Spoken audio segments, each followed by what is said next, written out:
Hello, everyone. All right, so we're going to do an AI versus trainer about the value of owning your email list. So, if you've been with us here at Oxygen for a long time, you know that I am a massive, massive advocate of not only owning your email list, but nurturing it and making sure that you use it. So sometimes my clients tell me, Kat, why are you constantly harping on this email list? And um, my thought process here is that we're going to talk about what ChatGPT says about owning your email list. And then we're going to talk a little bit about how and what you can do in terms of really truly nurturing your email list.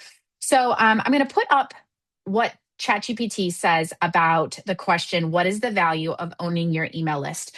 We're going to go through this and then I'm going to add on afterwards because I think that the answer that ChatGPT gave me was actually much more in depth than I was planning on. And I think it's really great. So, it is the only audience you truly control. I love this. And I think that in this instance, that is a great way to put it. Direct access, guaranteed visibility. So, your social media, which we talk about a ton, maybe you're a part of the LinkedIn Boost group here, or you just have kids that maybe do a ton of social media, or you like social media, you're accustomed to it, you are comfortable with it. But we have seen over the course of the last 6 or 7 years a number of platforms that have been somewhat volatile. The transformation of Twitter to X, the updated algorithms of LinkedIn, the acquisition of Instagram to Meta, the TikTok acquisition and shutdown. There is a lot of volatility in those accounts. And if you only rest on your follower count, you do not own those followers. You only use those platforms for what they offer.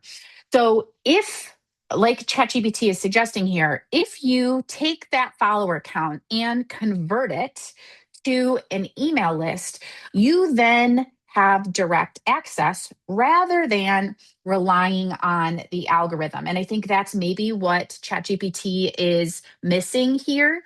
When you move it from a platform to your email, you are no longer at the discretion of the algorithm. So it's saying when you communicate, how often, what the message is, you are direct to them. It also will report back. So we do see the insight component on social media platforms, but you truly will not see those insights unless maybe you pay for it, you're boosting, you've got ads, things like that. Relationship equity. An email list is permission based, so people can unsubscribe. There is some regulatory components to that. So maybe to your CRM or your website host, you will also have better branding. I am a huge brand advocate. For those of you who have heard me say it, branding is people's vote for or against you.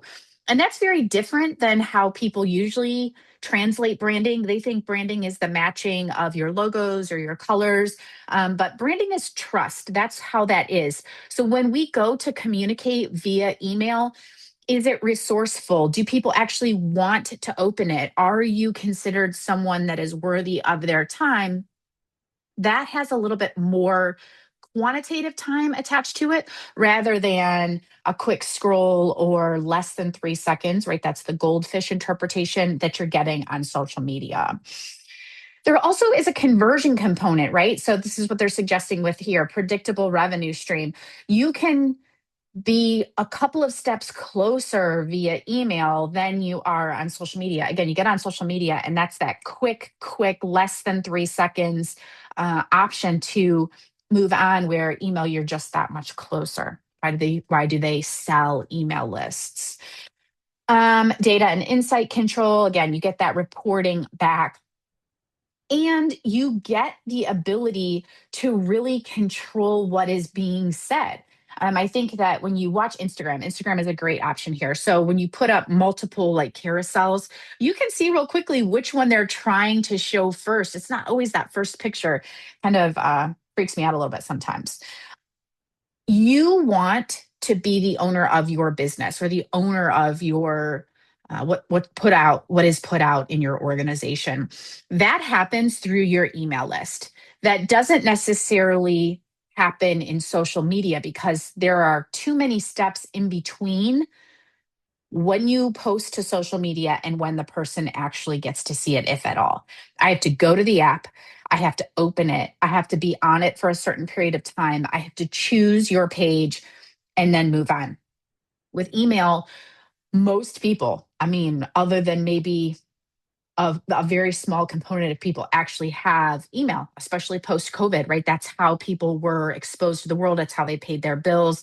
It's a part of most income brackets at this point. Most people have email, and so they are able to access it with fewer steps. And then if you have the ability to be in their email box, you have more access to them. So it's not email or social media, it is a component of your communication plan, and it lets you own it so that you are not at the mercy of LinkedIn, Meta, TikTok, whichever ones you choose to participate in. So, again, we really, really encourage you to not only own your email, back it up like it is an asset inside your organization. It is volatile. It does change. It is a living, breathing thing. And in this case, I think ChatGPT did a great job explaining it with a couple of caveats. Make sure you're backing it up. It is valuable. It is a part of your business that is valued if you were to sell it. And Not everybody has one. I think that's probably the other thing I will add. You would be surprised the number of people that we say, "Hey, do you have this email distribution list?" And a lot of companies come to us and say, "No, we don't. We don't do that. We just do social." So, all right, everybody, take a little bit of time, breathe life in. Let us know if you need some help.